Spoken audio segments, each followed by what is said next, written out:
So, welcome back sa ating YouTube channel mga classmate. So, kasi may mga nagko-comment sa akin tuwing meron akong ginagawa mga electrical or nagwa-wiring ako ng sasakyan. May mga nare-receive akong comment na tinatanong kung anong size ba ng wire at size ng fuse or minsan anong klaseng relay ang ginamit ko. So, sa video na ito, pag-aaralan natin yung mga yan.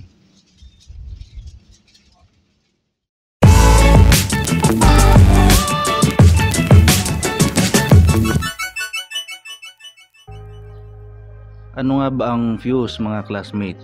So ang fuse, katulad nito, blade type na fuse, ang trabaho nito is protektahan yung circuit or wiring natin. So makikita nyo yung sa gitna, parang meron siyang horseshoe connection. Yan. Pag yan yung pumutok or nag-open yung circuit, yan, wala nang dadaloy na kuryente. So bawat size ng fuse is magkakaiba ng kulay. Okay, pag sinabi nating size ng fuse, hindi ito yung physical dimension kung gaano siya kahaba, gaano siya kalaki, no? Ang tinutukoy natin dito is yung ampere rating niya. Tulad nito, 20. Yan, 20. Tapos itong color blue is 15. Yan. Focus 15 siya. Yan. Tapos itong red is 10. Yan, 10. Kita nyo. So bawat kulay magkakaiba ng size or ampere rating, no? Meron, ito yung common type na ginagamit sa mga sasakyan, yung blade. Meron tong iba't ibang sizes. Meron malaki, meron maliit, Yan, meron din yung ganitong klase. Yung ganito. Glass type. Yan. Ito kalimitan sa mga electronics. Yan. Mga appliances. Yan. So pare-parehas lang yan ng trabaho is protektahan yung circuit or wiring natin sa abot ng kanyang makakaya o yung sinasabi nga natin yung ampere rating. Tulad nito, size 20 amperes lang siya. So pag nag-exceed na sa 20 amperes yung dumadaloy na current sa kanya, puputok na tong gitna. Yan. Pag pumutok na yung gitna, ibig sabihin itong magkabilang dulo niyan, ito at ito, hindi na connected. Yan. So hihinto na yung daloy ng kuryente. Ngayon, ito namang mga wires natin, mga classmate, tulad nito, may iba't ibang sizes din tayo ng wire. Yan. Tulad nito, ito is size 12. Size 12 siya. And then ito, size 16. So mapapansin nyo, kahit itong dilaw, size 16, mas manipis siya. Mas manipis. Saan ba yung dulo niya? Ito yung dulo niya. Mas manipis. Yan. Size 16 itong nasa kaliwa. Size 12 itong nasa kanan. Yan. Focus lang natin yung camera.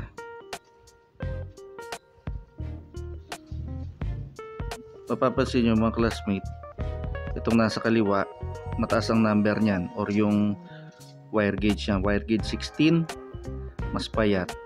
Wire gauge 12, mas mataba.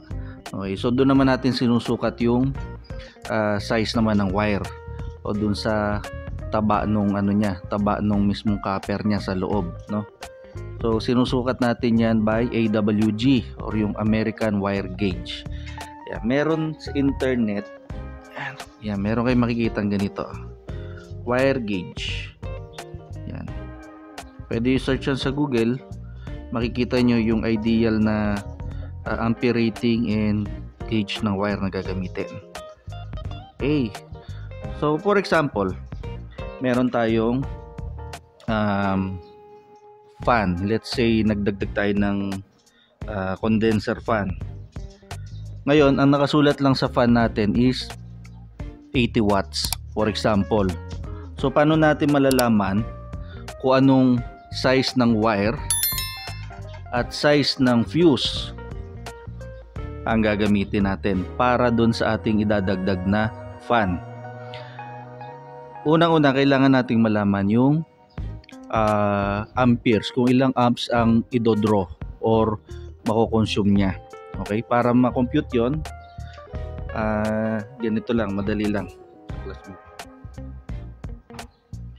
Kunin natin yung wattage niyan.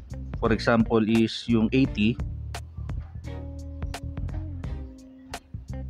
watts.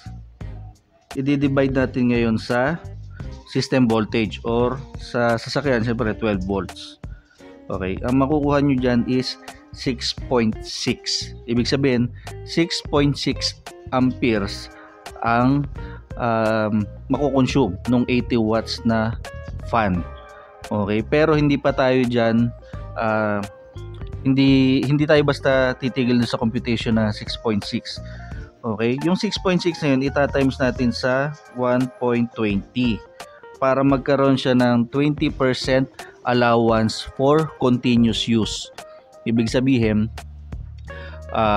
pag tuloy-tuloy natin ginagamit yun, may allowance pa tayong 20%.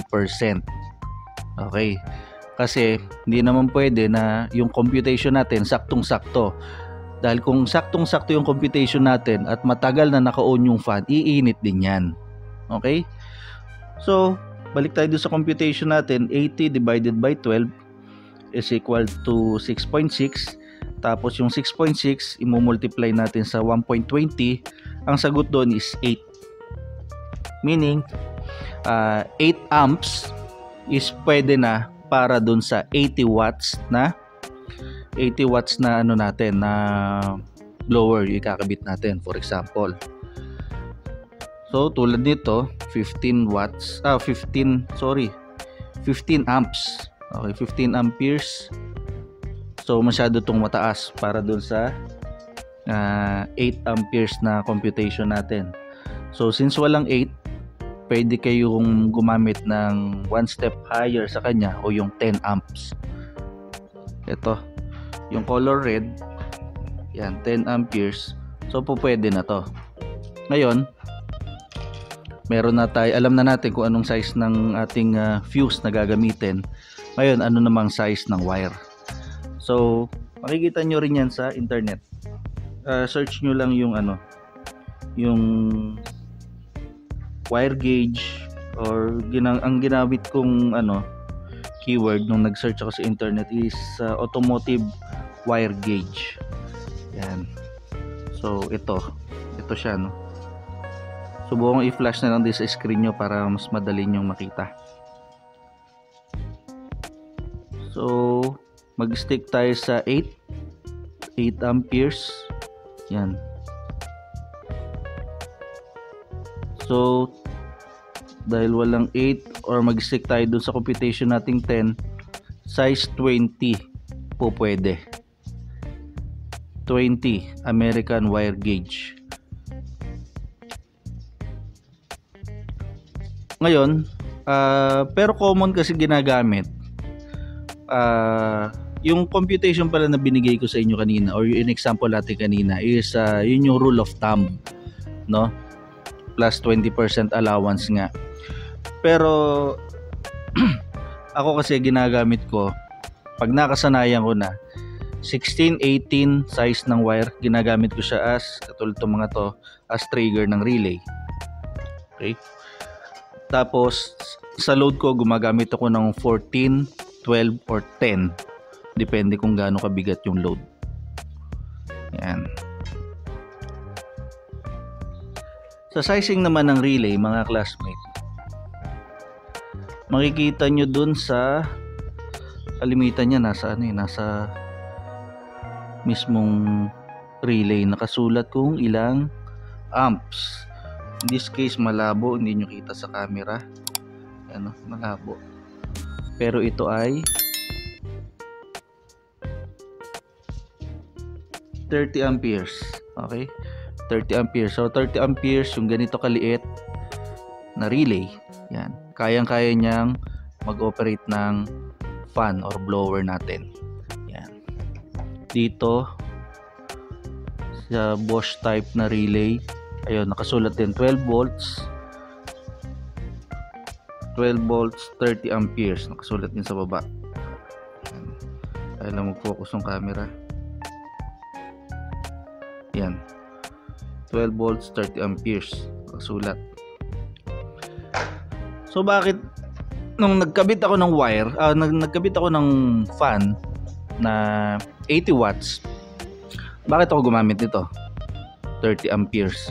Yung computation lang natin is pwede na tayo sa 10.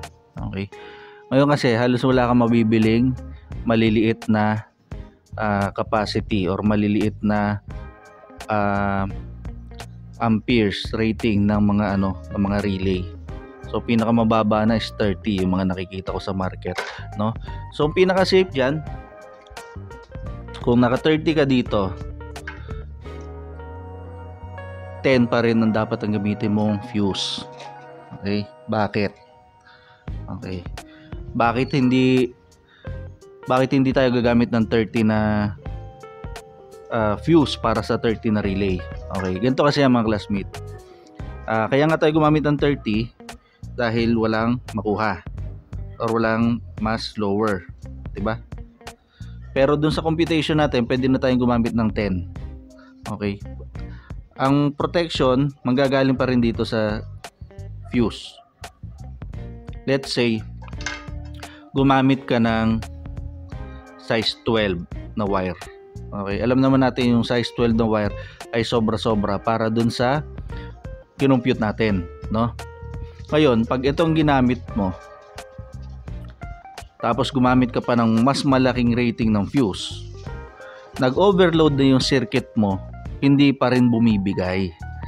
Ibig sabihin, maaring uminit yung wire mo. Let's say yung wire mo is ganito yung ginamit mo, no? Umiinit na siya dahil nag-overload, and yet hindi pa napuputol yung supply ng kuryente dahil hindi pa pumuputok yung fuse mo, dahil ang ginamit mong fuse is sobrang taas. So sana na-gets nyo mga classmate, no? Mangyayari niyan, mauna pang masunog yung yung inyong wire, iinit, matutunaw yung balat, masusunog. Yun ang common cause kung bakit nag-aapoy yung sasakyan. Okay, dahil yung fuse na inilagay is sobrang laki. Okay, hindi niya ibig sabihin kayang-kaya pa niya yung overload, pero yung wire hindi na.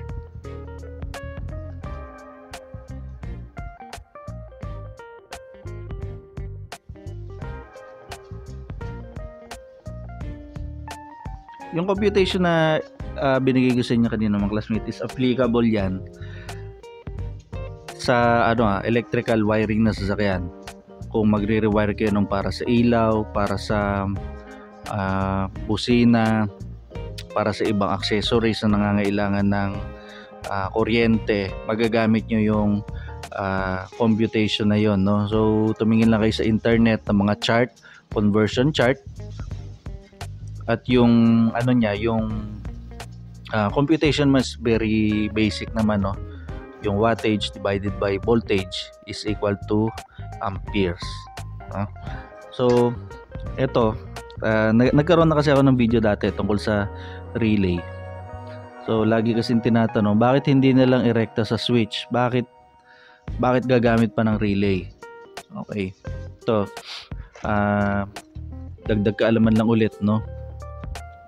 Yung mga switch natin katulad nito, yan, may iba't ibang rin yan, may iba't ibang capacity rin yan, kung ilang amperes lang yung pwedeng tumawid sa kanya, no? Tulad nito, yan, most likely nakasulat naman din dito. Tapos mga yan, halo switch,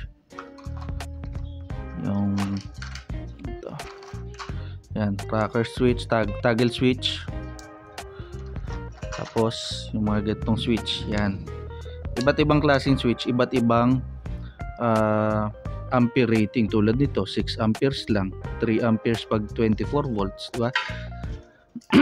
So pag dito natin pagaganahin yung yung circuit natin. Hindi tayo gagamit ng relay. Okay? Kayang i-support ng wire natin. For example, na-compute na natin, gumamit tayo ng tamang wire. Which is, for example, ito. Tinap natin dito sa ating switch. Ngayon, yung switch natin, mababa yung amperahe. So, mangyari, ito yung bibigay. Ito yung masusunog. No? Kahit hindi bumigay yung fuse nyo, hindi bumigay yung wire nyo, diba? Yung mismong switch nyo, ang baba ng amperes. Kaya gumagamit tayo ng relay. Yan. Ang relay kasi, sinabi ko nga doon sa dati kong video, maliit na switch lang kailangan nyo para i-power yung relay. Yan. Yung switch na ikinakabit nyo, relay lang mismo ang pinapagana niya. At yung relay, siya magpapagana sa load. Kaya nga relay, parang ipinapasa niya yung trabaho.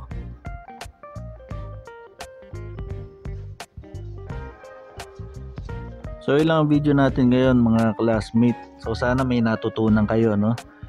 Kung nagustuhan mo yung ating video, click mo lang yung like, share, and subscribe. At kung meron ka pang gustong itanong, gustong i-share, comment mo lang sa baba at susubukan natin sagutin yan. Maraming salamat mga classmate.